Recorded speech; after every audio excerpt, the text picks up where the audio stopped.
friends and family have been out on the water tonight, following the boat in, dressed in some interesting costumes, Oscar, as well. And they were playing the song from Queen, Fat Bottom Girls, which the boat was christened last year by the Wild Oats owners. So they've got a good sense of humour.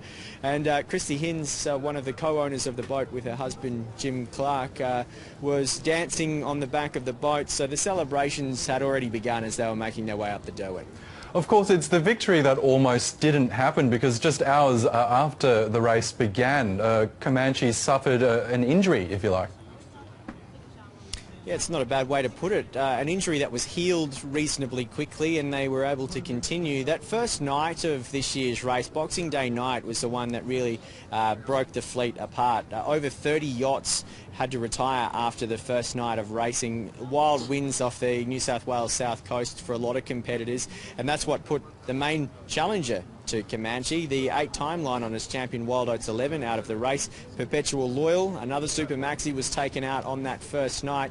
And then Comanche, a short time after we heard about those withdrawals, we heard Comanche was out of the race. So it started to get, it was a really interesting night, thinking who will win this year's line on his title as the Super Maxi started to tumble. Comanche, about 20 minutes later, was back in the race. So they decided that they could go on. It was a broken rudder, and they continued towards Hobart after turning around to point back towards Sydney at one point. They kept going. Don't know who made that call, but whoever it is might be celebrating slightly harder than some of the others on board tonight, because it's proved to be a great decision. They'll lift the Line Honours trophy in a short time. They're still just crawling behind me, Oscar, so it might be a while before you hear the crowd noise here when it actually pulls up. Yes, and what sort of a lead did Comanche have over its fellow American yacht Rambler in the end? In the end, it actually stretched the gap massively. These two have been fighting across the waters for a number of days now. Rambler actually led for quite a while after Comanche's incident on the first day, and then the two of them were neck and neck across Bass Strait. Comanche edged in front early yesterday, and it's been a case, or early today I should say, it's been a long day following them today, Oscar, and that's when Comanche then has really stretched its legs, and we've seen it now pull out to about a 53 nautical mile lead over its nearest rival in Rambler, the 88-footer, chasing the 100-foot Super Maxi, the big red and black hull that you'll see coming in soon in the pictures, I'm sure.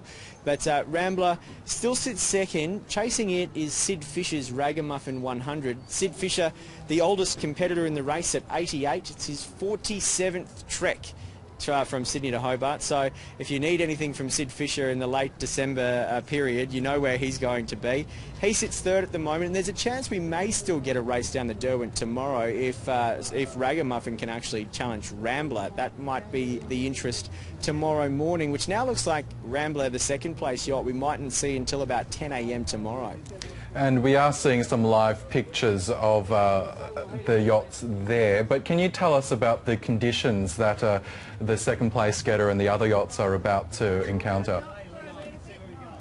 Quite light winds. It's going to be a slow old finish, I would think, for those two in particular. Maserati, the Italian yacht, still sitting in fourth place. It's actually had a struggle today, Maserati. It was very close early on when we first caught up with the yachts early on today in the ABC helicopter. We left Flinders Island in Bass Strait and headed out to sea from there and picked up the first four, and Maserati was still in the mix at that point.